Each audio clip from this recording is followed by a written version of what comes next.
I'm excited to be here this morning. I get to travel all over the country, as Pastor Chris shared a little bit earlier, with our ministry, R.A.G.E. Ministries. And what that stands for is reaching a generation endangered.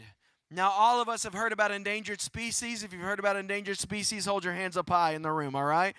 And the reality about endangered species is this, is that when a species is placed on the endangered list, that means if something isn't done, if they aren't protected, if serious measures aren't taken, they will move from being endangered to extinct, which means they will no longer exist. When I look at this next generation, what is known as Generation Z, it's a generation that truly is endangered.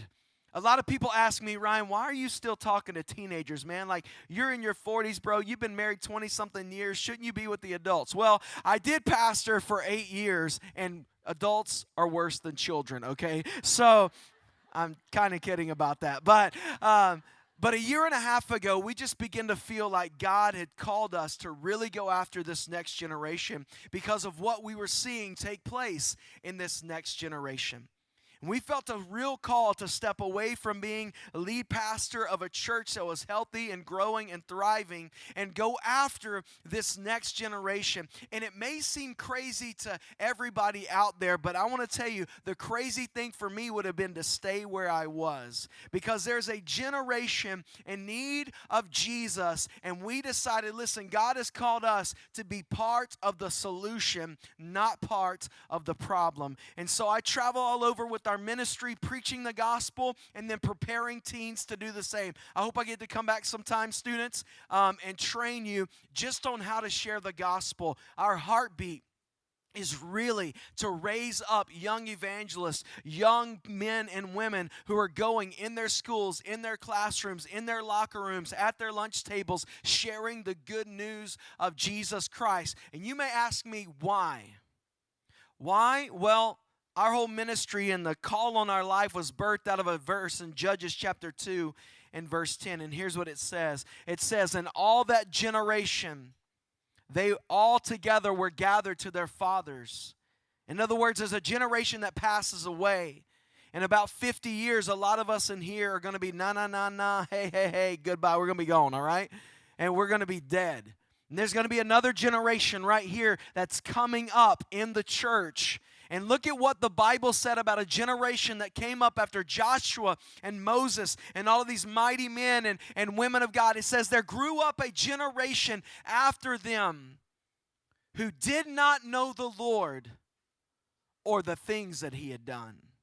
And when we look at this next generation, what we're seeing is a generation that does not know the Lord or what he has done. There's a generation well, as a recent study said, they're more atheistic than ever before. When a recent study was done on teens ages 13 to 18, it found out that they are twice as likely as adults to say, "I'm an atheist." 6% of adults would claim that. 13% of teens ages 13 to 18 say, "I just don't even believe there's a God." When we look at this next generation, what we're seeing is that they are more atheistic. There's a higher percentage, grab this, there's a higher percentage of atheists in Generation Z than any other generation we've ever known in the United States. When we look at Generation Z, it truly is an endangered generation. They are more atheistic than ever, but also they are less Christian than ever. When surveyed, they found that 4%, that's 4 out of every 100 teenagers, hold to a biblical worldview. 4% of teens in the U.S. see the world through the biblical lens. When asked, fewer teens, 10% fewer as a matter of fact, identify as Christian than the previous generation. I like to pause here and help you grasp what that one stat means. That means, ladies and gentlemen, we aren't gaining ground on the next generation, we're losing ground. This last one, though, really kicked me. When surveyed, teenagers. And I guarantee if you ask these teens in here, they would be able to say, I have several friends. 35%, 1 out of every 3 teenagers in the U.S., 1 out of every 3 identify as atheist, agnostic, or having no religious affiliation at all. 35%. So when I look at these stats, first, my heart breaks, but secondly, my heart ignites. Because I believe we have the hope of the world right here at the church. Amen? And I know that God has put the hope of the Lord inside of us, a fire inside of us to go after, because when you look at this generation, guys, I could bore you with stats all day long. How here's one more, between 2000 and 2017, the suicide rate for those ages 10 to 14 tripled.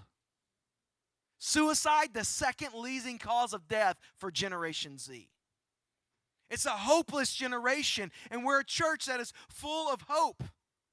And this is why God, I believe, has put us at this time in this place. This is why one weekend's so important. This is why what you're doing, Pastor Chris, to lead the charge, to go after Gen Z is so important. Here it is, guys. This last stat, game changer for me. And here's what he said. A recent study said that 2/3 of everyone who ever comes to Jesus does so by their 18th birthday. 2/3. 2/3 of anyone who ever says yes to Jesus, they're going to do it on or before their 18th birthday. That means what Colin's doing, what the student team's doing, what your children's ministry's doing, what all of your next gen ministries are doing, it is vital. Whether you're here at McAllen, at one of the other campuses, in the overflow, online, going after the next generation is something that we must all get serious about. Amen?